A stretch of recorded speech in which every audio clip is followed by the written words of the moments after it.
Waktu bukan jam, melainkan kesempatan untuk menjadi. Waktu bukan hanya alat ukur.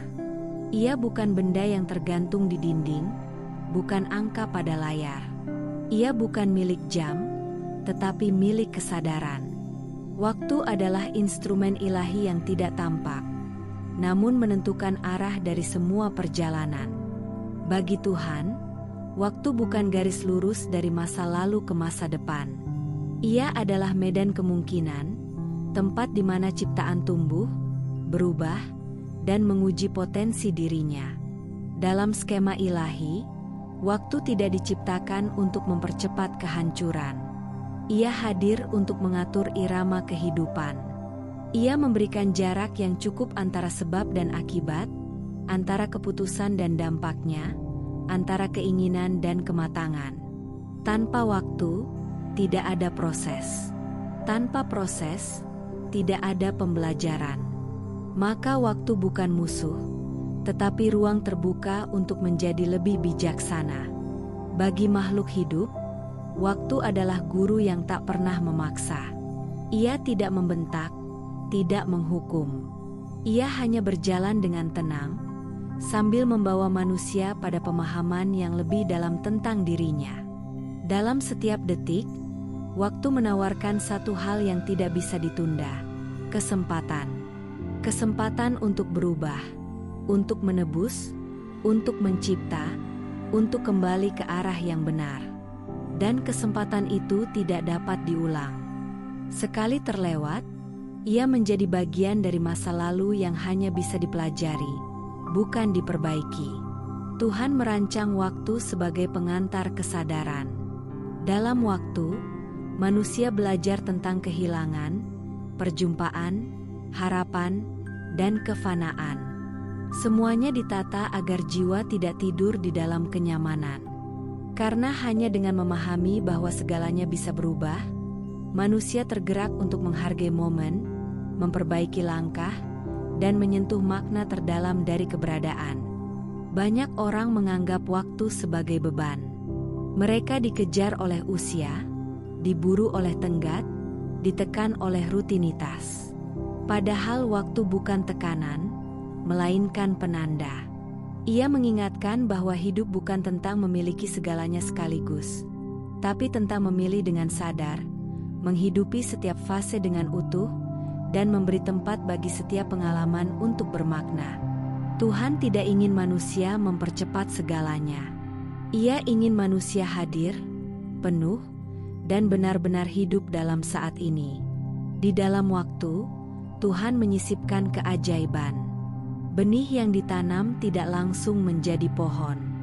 Ia perlu musim. Demikian pula gagasan, perasaan, dan kesadaran. Mereka semua membutuhkan waktu untuk matang. Bahkan luka pun tak bisa sembuh dalam sekejap. Ia membutuhkan hari-hari yang mengajarkan penerimaan, ketenangan, dan pengertian.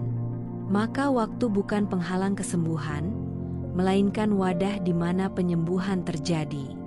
Jika kehendak ilahi adalah dorongan untuk menghidupkan dan mengoptimalkan segala ciptaan, maka waktu adalah jalur yang disediakan agar semua itu bisa berjalan dengan harmoni. Ia tidak terburu-buru, tidak pula melambat secara sia-sia. Setiap langkah yang terukur adalah bagian dari irama Tuhan, seperti musik yang indah karena nada-nadanya tidak dipaksakan. Dalam kehidupan sehari-hari, manusia sering lupa bahwa waktu bukan alat untuk berlari, tetapi ruang untuk menjadi.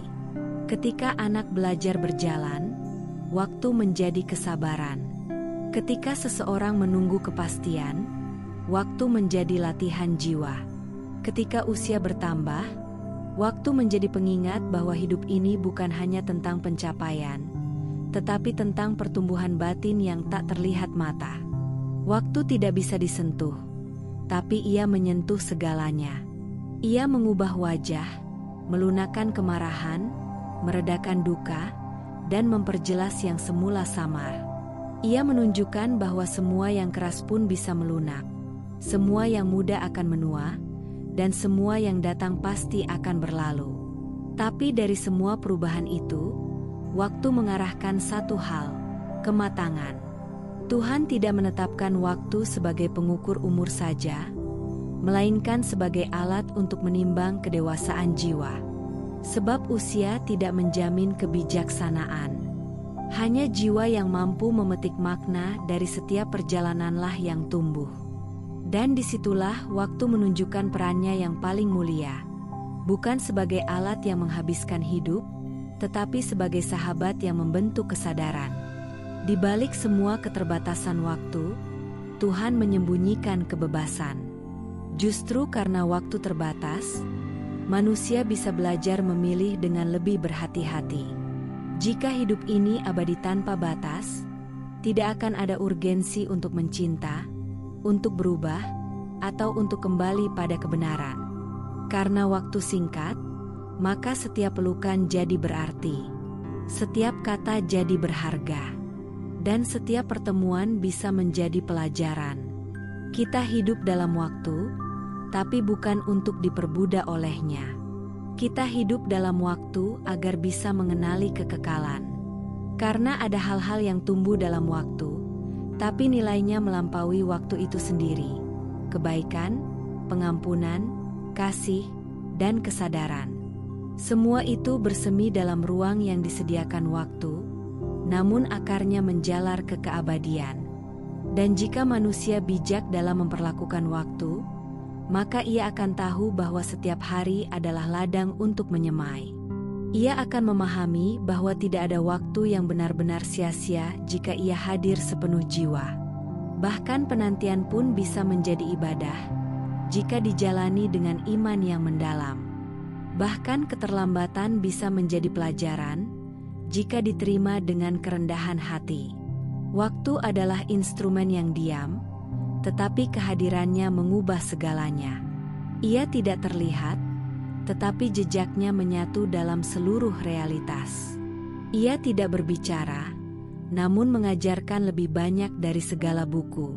Ia tidak memiliki wajah, namun menjadi cermin dari seluruh perjalanan jiwa. Dan Tuhan menciptakan waktu bukan untuk membatasi manusia, tetapi untuk membimbing manusia kembali pada dirinya yang sejati, selangkah demi selangkah.